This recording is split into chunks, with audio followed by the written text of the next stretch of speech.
स्वागत है आप सभी का Urmila Devi PG college online classes में। मैं अनिल कुमार मौर्य आपको डीएलएड कक्षाओं के अंतर्गत हिंदी विषय का अध्ययन करा रहे हैं और उसमें भी डीएलएड सेकेंड सेमेस्टर हिंदी की कक्षाओं का हम संचालन करा रहे हैं। पिछले कक्षाओं में हम लोगों ने अध्ययन किया था वाक्यांश के लिए एक शब्द, उसी से ही संबंधित सारे प्रश्न होते हैं। अब यहाँ आज हमको पढ़ाएंगे हिंदी व्याकरण पोजीशन के अंतर्गत समानार्थी या पर्यायवाची शब्द। आप लोगों ने बचपन से ही पढ़ते चले आए होंगे कि पर्यायवाची शब्द पर्यायवाची एक चीज़ होते हैं, लेकिन हिंदी में उसके अलग अलग नाम दिए रहते हैं। कभी कभी आप ऐसे नाम सुनते हैं जिसको आप लोगों ने सुना हो। आम बोलचाल की भाषा में एक ही शब्द का प्रयोग होता है। जैसे हिंदी विषय की उत्पत्ति का हम सब लोग जानते हैं कि संस्कृत से पाल, पाल से प्रकृति, प्रकृति से ब्रह्म, ब्रह्म से सौसनी, तब जाकर हिंदी भाषा हुआ। उसके अंतर्गत कई चीज़ें आते हैं। तो आज हम आपको यहाँ पर्यायवाची शब्द देखिए क्या है, समानार्थी करेंगे। तो देखिए समानार्थी है ना, संधि विच्छेद करेंगे होगा समान प्लस अर्थी। ठीक, और देखेंगे होगा समान प्लस अर्थ। ठीक, समानार्थी मतलब जिसका एक समान अर्थ निकले, शब्द वही होगा लेकिन जो अर्थ होगा दोनों का एक समान होगा। इसीलिए कहा गया है समानार्थी शब्द। जिसका अर्थ समान हो उसे क्या कहते हैं, समानार्थी। इसके एक और कहते हैं पर्यायवाची। पर्यायवाची मतलब जो एक दूसरे के पर्याय हो, खूब ही वैसे उसे कहते हैं पर्यायवाची शब्द। तो चलिए आज हम आपको कुछ महत्वपूर्ण शब्दों के समानार्थी शब्द या पर्यायवाची शब्द कहते हैं। पहले हम समझ ले कि समानार्थी या पर्यायवाची शब्द कहते किसे हैं। सुनिए, स्पष्ट सुनिए उसकी परिभाषा। जिन शब्दों के अर्थ में समानता का भाव हो समानार्थी या पर्यायवाची शब्द कहते हैं। क्या कहा इन्होंने, जिन शब्दों के अर्थ में समानार्थी का भाव हो उसे क्या कहते हैं, समानार्थी या पर्यायवाची शब्द कहते हैं। एक दूसरे के समान अर्थ देने वाले शब्द को भी समानार्थी शब्द कहते हैं या पर्यायवाची शब्द कहते हैं। तो कुल मिलाकर जो शब्द एक ही अर्थ की ओर ले जाए उसे हम समानार्थी शब्द कहते हैं। देखिए हम आपको आज याद भी दिला देंगे डीएलएड सेकेंड सेमेस्टर के अंतर जो महत्वपूर्ण क्वेश्चन हैं उनको हम आपके सामने रखेंगे और आपको याद भी दिला देंगे। उससे तो बहुत सारे शब्द हैं समानार्थी या पर्यायवाची शब्द। हम यहाँ आपको कुछ महत्वपूर्ण उनमें से जो मैक्सिमम पूछे जाते हैं हम उनकी चर्चा यहाँ पर करेंगे। चलिए, जो सबसे महत्वपूर्ण है वो पहला है हमारा अग्नि। कहते हैं ना खड़ी भाषा में अग्नि, आग। ठीक, पावक, ज्वाला, अनल, दहन। अब चलिए हम इसके शब्द पे चलते हैं। अग्नि है, ये है आग, जिससे गर्मी हो, जिससे प्रकाश उत्पन्न हो। पावक, पोधन अग पावक। ठीक, जो पवन को पाकर और अधिक उग्र हो जाए, अर्थात हवा को पाकर और विशाल रूप धारण कर ले, वही क्या है, अग्नि है। वही क्या है, आग है। ज्वाला, जिसके जलने से ज्वालाएं लपटें निकलती हैं, वही क्या है, आग है। तो आग में क्या होता है, ज्वाला होता है। और आग क्या होता है, हवा पाता है तो और विकार रूप धारण कैसे कहते हैं, इसे पावक भी कहते हैं। अनल, दहन, जिसको जलाया जाए वही क्या है, अग्नि है। जिसके जलने से गर्मी उत्पन्न हो, प्रकाश उत्पन्न हो, वही क्या है? अग्नि है। तो दहन जो जलता है, अनल, अनिल यही है। उसके बाद ज्वाला, ये भी क्या है? अग्नि है। पावक, वो भी क्या? अग्नि है। आग है, आग। अब देखिए, यही अगर यहाँ शब्द कह दिया जाए कि आग का पर्यायवाची क्या होगा, कुछ मत करिए, यही अग्नि इसके स्थान चला जाएगा, तो आग का पर्यायवाची क्या होगा? अग्नि, पावक, ज्वाला, अनल, दहन। यही दहन यहाँ चला जाए और कह दीजिए कि दहन का पर्यायवाची क्या होगा? आग जाकर यहाँ बैठ जाएगा, तो क्या होगा? दहन का पर्यायवाची आग, अग्नि, पावक, ज्वाला, अनंत। ठीक, तो शब्द वही है, लेकिन अर्थ कहाँ ले जा रहा है? आग की तरफ ही ले जा रहा है। चाहे पावक कहेंगे तब भी आग होगा या अग्नि होगा, ज्वाला कहेंगे तब भी अग्नि होगा, अनल कहेंगे तब भी अग्नि होगा, दहन कहेंगे तब भी अग्नि। एग्जाम में कभी एक नंबर क्वेश्चन पूछ लेता है कि अग्नि का पर्यायवाची शब्द होगा अमीय, सुकपीय, अनल की रक्त बीज। तो जाहिर सी बात है, अनल मतलब देखिए दो चीज़ होता है जो कन्फ्यूजन करेगा। मान लीजिए पूछ लिया कि आग का पर्यायवाची क्या होता है, आपने दो तो निगलेक्ट कर दिया, होगा नहीं, फंस गया अनिल और अनल में। तो यहाँ दोनों एक दूसरे के अपोजिट ही हैं। अनल मतलब आग होता है, अनिल मतलब हवा होता है। ठीक, तो याद रखिए, अनल मतलब होता है अग्नि और अनिल मतलब होता है हवा। यही कन्फ्यूजन करता है। तो आग का पर्यायवाची क्या हो गया? हमारे साथ बोलिए, चलिए। दहन, पावक, ज्वाला, अनल, अग्नि और हो गया। तो अग्नि का पर्यायवाची याद हो गया। हम ये सोचते कि आप रट लीजिए, कंठस्थ कर लीजिए। एक बार रटेंगे, एक बार कंठस्थ कर लीजिए, आजीवन चलेगा वो।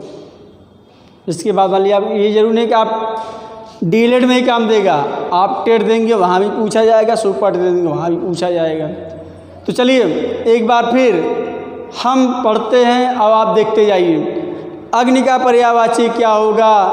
आग, पावक, अनल, हुतासन, दहन। ठीक, चलिए अग्नि का। अमृत, अमृत क्या होता है? पीयूष, सुधा, अमी, अमीय, सुरभु। ठीक, पीयूष, सुधा, अमी, अमी, अमीय, सुरभु।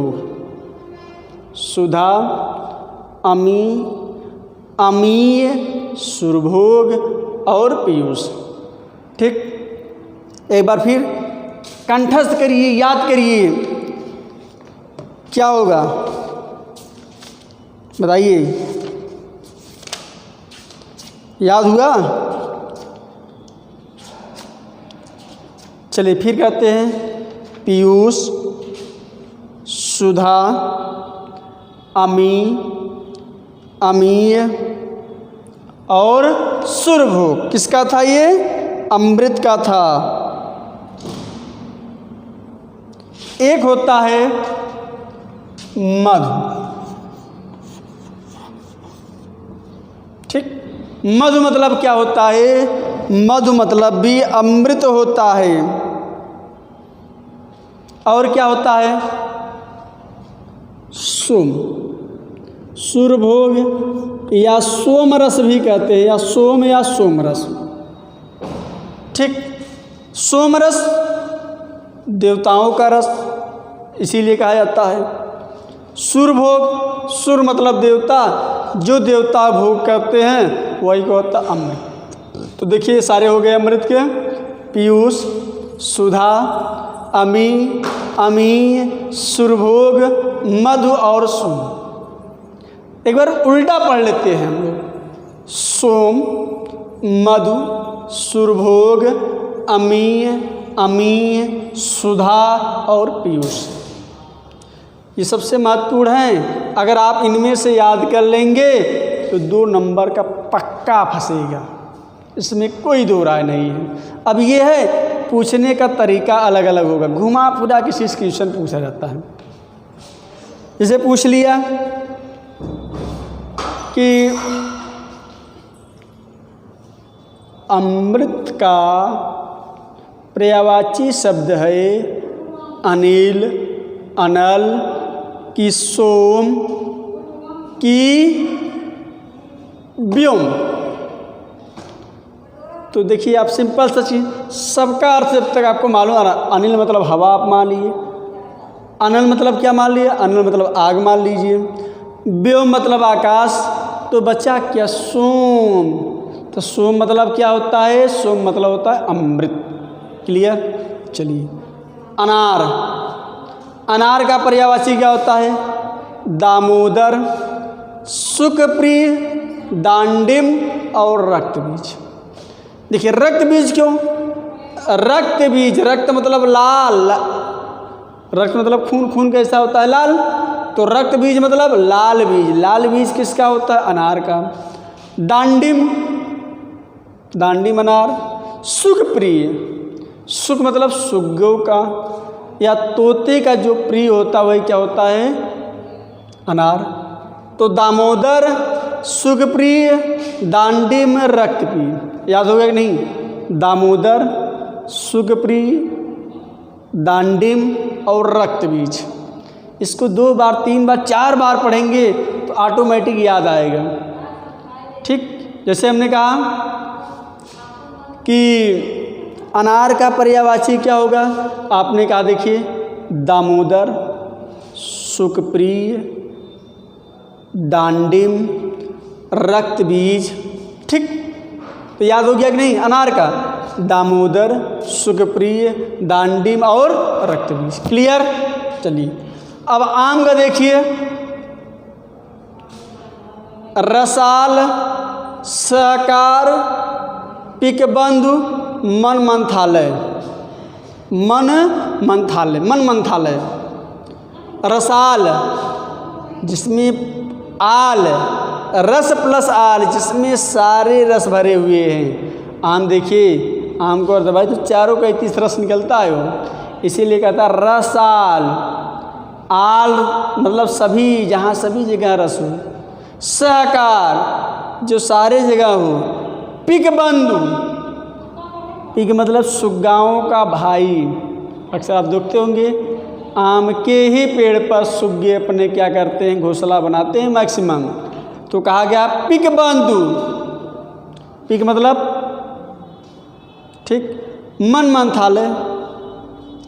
अब आइए आकाश, आकाश क्या होता है, गगन, व्योम, नभ, अंबर, शून्य, अनंत, तारापथ। थोड़ा लंबा है, इसको याद करिए। गगन आप लोग याद ही है, व्योम याद ही है, गगन, व्योम, नभ, अंबर याद ही है, शून्य, अनंत और तारापथ ये आपने बचपन में खूब रटा है। गगन, व्योम, नभ, अंबर, गगन, व्योम, नभ, अंबर 4-5 बार पढ़ी आ जाएगा। गगन, व्योम, नभ, अंबर, शून्य, तारापथ, अनंत। ठीक, 3 याद हो गया, गगन, व्योम, नभ, अंबर 4 तो याद हो गया। गगन, व्योम, नभ, अंबर। अब हम आपके शून्य, क्यों शून्य क्यों कहा गया आकाश? देखिए शून्य ऐसे होता है और जो पृथ्वी है आकाश से गोल है, जिसको मान लिया गया है क्या है, ये शून्य है, उसको क्या मान लिया, आकाश की तरफ है। अनंत जिसका कोई अंत न हो।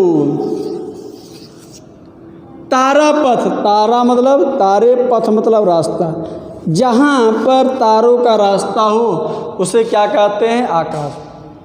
तो आकाश क्या हो गया, व्योम, गगन, व्योम, नभ, अंबर और शून्य, तारापथ, अनंत। क्लियर? व्योम, नभ, अंबर, गगन, तारापथ, शून्य, अनंत। ठीक, चलिए नेक्स्ट चलते। आँख, लोचन, नेत्र, चक्षु, नयन, विलोचन। अच्छा, हमें लगता है आँख में कोई दिक्कत है नहीं। आँख में कोई दिक्कत है कि आपके? नहीं ना, तो इसमें क्यों दिक्कत होनी चाहिए जी? जब आँख में नहीं दिक्कत है तो लोचन मतलब आँख, नेत्र मतलब आप, चक्षु मतलब आँख, नयन तारा कहते नयन है भैया एकदम, नयन मतलब आँख, विलोचन जो दूसरे देख के ललचाए, अच्छ मतलब आँख। तो लोचन, नेत्र, चतुर, विलोचन, नयन, अच्छ। लोचन, नेत्र, चक्षु, नयन, विलोचन और अच्छ। चलिए आनंद, आनंद ही आनंद है भैया, सब है कि नहीं? चलिए मोद, प्रमोद, हर्ष, सुख, प्रसन्न। प्रसन्न रहेंगे तब भी आनंद आएगा, सुखपूर्वक जीवन व्यतीत करेंगे तब भी आनंद आएगा, खुशी रहेंगे, हर्ष मतलब खुशी रहेंगे तब भी, प्रमोद मस्त रहेंगे तब भी आनंद आएगा, मोद रहेगा आनंद तो आएगा ही आएगा। इंद्र, भैया इंद्र देव हैं, इस समय खफा हो गए हैं। क्या कहा गया है? मेघवाहन, पानी नहीं बरसा रहे हैं, वर्षा नहीं कर रहे हैं। चलिए देख लेते हैं इनकी भी पर्यायवाची। सुरेश, सुर प्लस इस, सुर मतलब देवताओं जैसे। सुरेंद्र, सुर प्लस इंद्र, सुरेंद्र। मेघवाहन, जिसका वाहन मेघ हो, बादल हो, उसे क्या कहा गया? इंद्र। वैसे भी वर्षा का देवता इन्हीं के कृपा दृष्टि से ऐसा सुना जाता है कि भैया वर्षा हो रही है। इस समय देख रहे हैं एकदम गर्मी गर्मी पड़ रही है, मेघवाहन आ नहीं रहे हैं। ठीक, क्या करें भैया, इतना ज़्यादा वो वाहन कर रहे हैं कि मेघ को छोड़ ही नहीं, तो वाहन बेचारा करे क्या मेघ। तो मेघवाहन पुरेंद्र सचीस। ठीक, तो सुरेश, सुरेंद्र, मेघवाहन, पुरंदर, सचीस, ये किसका पर्यायवाची है? इंद्र का। तो सुरेश किसका पर्यायवाची है? इंद्र का। सुरेंद्र किसका पर्यायवाची है? इंद्र का। और मेघवाहन किसका पर्यायवाची है? इंद्र का। पुरंदर किसका पर्यायवाची है? सचीस का। तो आशा करते जितने भी आपको दिए हैं इसको आप अच्छे से कंठस्थ कर लीजिए, 2 बार 3 बार अच्छे से पढ़िए, उसके बाद किताब बंद कर दिए, फिर देखिए ऑटोमेटिक आएगा। सुखप्रिय किसका पर्यायवाची है? अनार का। डांडिम किसका पर्यायवाची है? अनार का। मेघवाहन किसका पर्यायवाची? हमारे साथ बताइए आप। मेघवाहन किसका पर्यायवाची है? इंद्र का। सचीस किसका पर्यायवाची है? इंद्र का। पुरंदर किसका पर्यायवाची है? इंद्र का। डांडिम किसका पर्यायवाची है? अनार का। रक्तबीज किसका पर्यायवाची है? अनार का। व्योम किसका पर्यायवाची है? आकाश का। शून्य किसका पर्यायवाची है? आकाश का। मधु किसका पर्यायवाची है? अमृत का। सोम किसका पर्यायवाची है? अमृत का। दहन किसका पर्यायवाची है? अमृत का।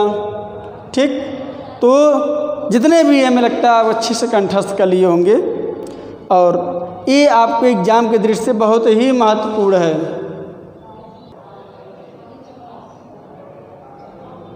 देखिए अब इच्छा का पर्यायवाची शब्द, इच्छा का समानार्थी शब्द। तो इच्छा का पर्यायवाची समानार्थी आशा, स्पृहा, आकांक्षा, अभिलाषा, कामना, मनोरथ। ये किसके पर्यायवाची शब्द हैं? इच्छा के। कौन कौन से हैं? आशा, स्पृहा, आकांक्षा, अभिलाषा, कामना और मनोरथ।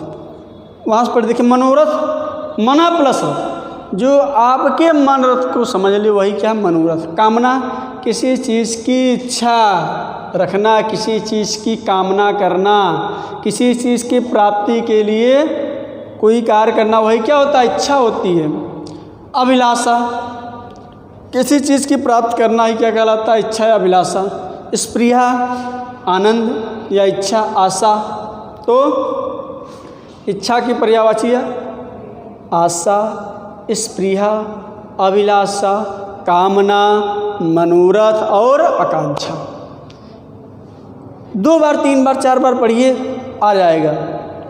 आशा, स्पृहा, आकांक्षा, अभिलाषा, कामना, मनोरथ। क्या क्या था? आशा, स्पृहा, आकांक्षा, मनोरथ, अभिलाषा, सरोज।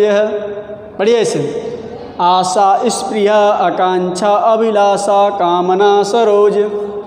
ठीक, ऐसे होता अगर आप पढ़ते रहेंगे तो एक बार में आता है कि यार अभिलाषा मतलब क्या होता है? इच्छा। या मनोरथ मतलब क्या होता है? इच्छा। और कामना मतलब क्या होता है? इच्छा। स्पृहा मतलब क्या होता है? इच्छा। आशा मतलब क्या होता है? इच्छा। ठीक, तो आशा चाहे हो, चाहे स्पृहा हो, चाहे आकांक्षा हो, चाहे अभिलाषा, चाहे कामना, चाहे मनोरथ, ये सब किसके पर्यायवाची हैं? ये सब इच्छा के। कमल देखिए बहुत ही इंपॉर्टेंट है, पूछता है।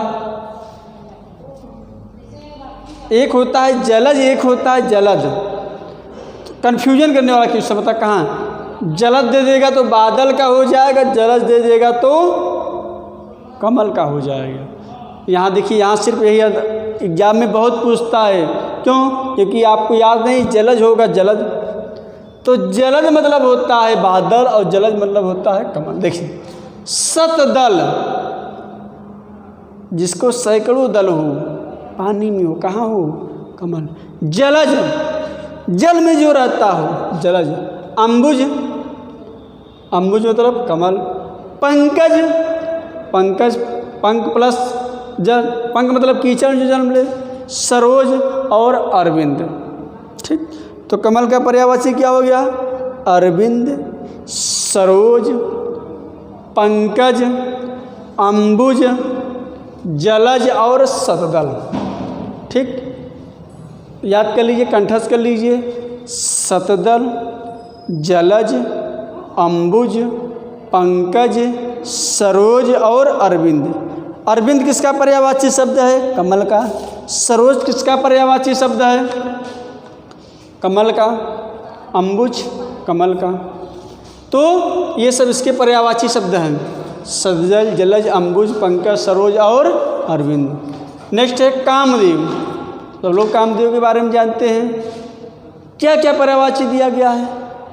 मदन, मनमथ, जिसको देखकर आपका मन मथने लगे। कंदप, गुफा में भी हो तब भी वो मचलने लगे। अनंग, जिसका कोई अंग ही न हो, अनंग। मनसिज, मन को हरने वाले अर्थात कामदेव। ठीक, तो क्या क्या था? मदन, मनमथ, करदब, अनंग और मनसिज। अक्सर मनसिज बहुत पूछता है। मनसिज किसका पर्यायवाची है? तो मनसिज जो किसका पर्यायवाची शब्द है? यो कामदेव। मदन कामदेव, मनमथ कामदेव, कंदप, इसको याद रखिए, नया शब्द कभी पढ़ता है। कंदर्प इसका है कामदेव, अनंग कामदेव। चलिए नेक्स्ट आते हैं किरण। किरण किन किन शब्दों का पर्यायवाची शब्द है? अंग, मयूख, मारिच, रश्मि और किरण। किरण, किरण का पर्यायवाची किरण, रश्मि का पर्यायवाची किरण, मयूख का पर्यायवाची किरण, अंग का पर्यायवाची किरण। ठीक, तब वृक्ष किसका पर्यायवाची शब्द है? तरुण मतलब वृक्ष, ध्रुव मतलब जो हिलता है वृक्ष, पादप वृक्ष, बिटप वृक्ष। ठीक, गंगा किसका पर्यायवाची शब्द है? सुरसरी, किसका पर्यायवाची है? सुरसरी। जाह्नवी, भागीरथी, मंदाकिनी, त्रिपथगा किसके पर्यायवाची शब्द हैं? गंगा। देखिए सुरसर, और क्या है? सुरसरिता, अमर तरंगिनी, भागीरथी, मंदाकिनी, देवनदी, जाह्नवी और देवपगा, त्रिपथकवा, विष्णुपति, नंदीश्वरी। ठीक, सुरसर, जाह्नवी, भागीरथी, मंदाकिनी, देवप्रथा, देवपगा और क्या है देवपगा, किसके पर्यायवाची शब्द हैं? गंगा के। और क्या है देखिए, देव नदी भी कहा जाता है। देवताओं की नदी कौन सी नदी है? गंगा नदी। देवपगा, देवताओं का रास्ता क्या है? गंगा नदी। त्रिपथगमा, तीन पथगामी कौन है? गंगा नदी। मंदाकिनी क्या है? गंगा नदी। भागीरथी, मंदाकिनी। जाह्नवी नदी, मंदाकिनी। सुरसरी, देवताओं का द्वार क्या है? मंदाकिनी। अब देखिए गणेश का क्या क्या है? गणेश का गणनायक, गणपति, विनायक, एकदंत, लंबोदर। ठीक, गणपति भी कहा जाता है। गणपति, एक इनको गजबदन भी कहा जाता है। क्या कहा जाता है? गजबदन। गजबदन क्यों कहा जाता है? क्योंकि इनका जो वजन था हाथी के। ठीक, लंबोदर भी कहा जाता है, एकदंत भी कहा जाता है। गौरी सुति,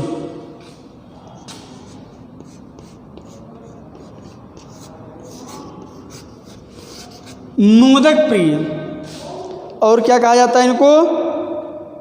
मोदक प्रिय।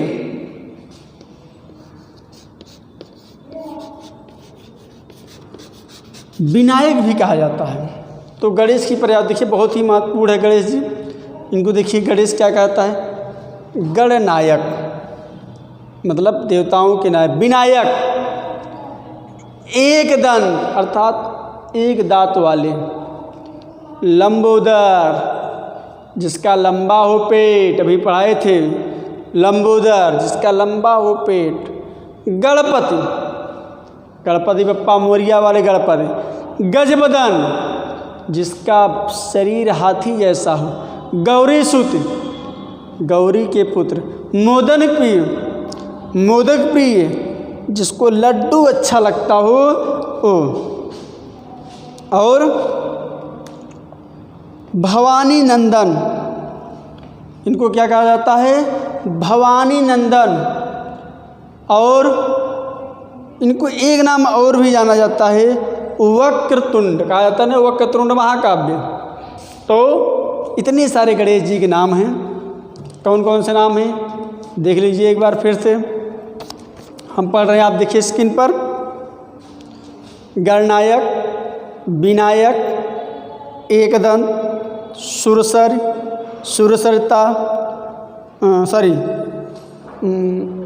गणेश जी का ना, गणनायक, विनायक, गणपति, गजबदन, गजानन, लंबोदर, एकदंत, भवानी नंदन, वक्रतुंड, गौरीसुत, मोदक प्रिय और विनायक। बहुत ही महत्वपूर्ण है, इसमें से कभी कभी पूछ लेता है और बहुत ही आसान है। इनको पहचानने में कोई दिक्कत होगी? नंदन पुत्र, गौरीसुत, इनका प्रिय भोजन क्या था? मोदक, मतलब लड्डू था, मोदक प्रिय। गौरीसुत, गौरी के पुत्र थे। गजबदन क्यों कहा जाता है? क्योंकि हाथी जैसा शरीर थे, हाथी के अंग था। गणपति, देवताओं। लंबोदर, लंबा पेट। एकदंत, विनायक, सबका रक्षा करने वाले। और गणनायक, सभी देवताओं के राजा। ठीक, तो ये थे गणेश जी। नेक्स्ट है गुरु। गुरु के पर्यायवाची शब्द क्या है? पूज्य, जो सबके पूज्य हों। बृहस्पति, जो सबसे ज़्यादा जानकार हों। जिसने बृहस्पति क्यों कहा जाता है इनको? क्योंकि सारे लोगों का गुरु कौन थी? बृहस्पति। भारी, शिक्षक, और बड़ा आयाम।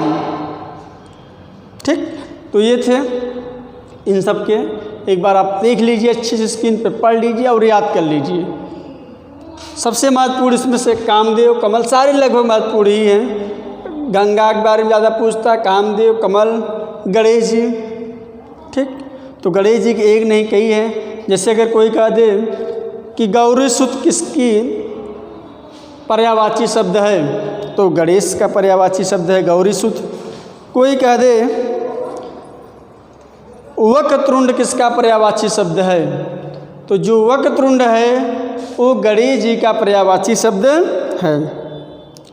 और मोदक प्रिय, गजवदन, गणपत, इन सब सारी चीज़ों का तो एक बार आप लोग फिर से देख लीजिए। हमने याद भी करा दिए, एक बार नहीं कही। हमसे जितना आप पढ़ें उतना ठोस पढ़ें। अगर आप इन चीज़ों को पढ़िए और याद कर लीजिए तो समझिए आधे घंटे पौने घंटे वीडियो में सफल है ये। इतना सारा चीज़। मंदाकिनी किसकी पर्यायवाची शब्द है, मंदाकिनी, तो मंदाकिनी किसकी, गंगा के पर्यायवाची शब्द है। जाह्नवी किसका पर्यायवाची है, गंगा का है। मारिच किसकी पर्यायवाची शब्द है, किरण का है। अनंग किसका पर्यायवाची शब्द है, कामदेव का है। मनसिस किसका पर्यायवाची शब्द है, कामदेव का है। मनमथ, मनमथ किसका पर्यायवाची शब्द है, कामदेव का है। तो इस तरीके से आप इन सब सारी चीज़ों को अच्छे से पढ़िए। आगे हम आपको और ढेर सारा चीज़ देंगे, लेकिन इतनी सारी चीज़ आप अच्छे से याद कर लीजिए। मान लीजिए कह दिया अमी का पर्यायवाची शब्द है, अभी हमने आपको पढ़ाया था। अमी का पर्यायवाची शब्द है विष, सुधा, मधुब की आम। तो सुधा मतलब क्या होता है, अमृत। तो अमी का मतलब क्या होता है, अमृत और सुधा से एक समान शब्द है अमी और सुधा। जैसे मान लीजिए अनंत का पर्यायवाची शब्द क्या है, अनंत, जिसका कोई अंत न हो वही क्या है, अनंत। किसका है, निसिम, भगवान, शेषनाग, बंधन, अनंत निसिम का है। अनिल का पर्यायवाची शब्द है चक्रपाक, पावस, पवन की अनल। अनिल मतलब हवा, पवन मतलब हवा। तो आपको आगे में ढेर सारे वीडियो हैं, ढेर सारे शब्द हैं, आप उसको देखिए, पढ़िए और उसको याद करिए। ठीक, तो ये थे हमारे आज के वीडियो। नेक्स्ट वीडियो में हम सेकेंड पार्ट में फिर बनाएंगे इसी समानार्थी और सारे शब्द भी। जैसे ढेर सारे शब्द रह गए हैं, जैसे मेघ रह गया है, हवा रह गया है, विद्युत रह गया है, जो महत्वपूर्ण में हैं। ठीक, दुर्गा हो गया है, बिजली का है, बादल का है। तो हम अगले वीडियो में सेकेंड पार्ट लेकर हम आएंगे। तो तब तक वीडियो कैसा लगा कमेंट ज़रूर करिएगा और इसको आप अच्छे से पढ़िएगा, वीडियो को बार बार देखिएगा और तब आपको आसानी से समझ में आएगा। तब तक के लिए धन्यवाद।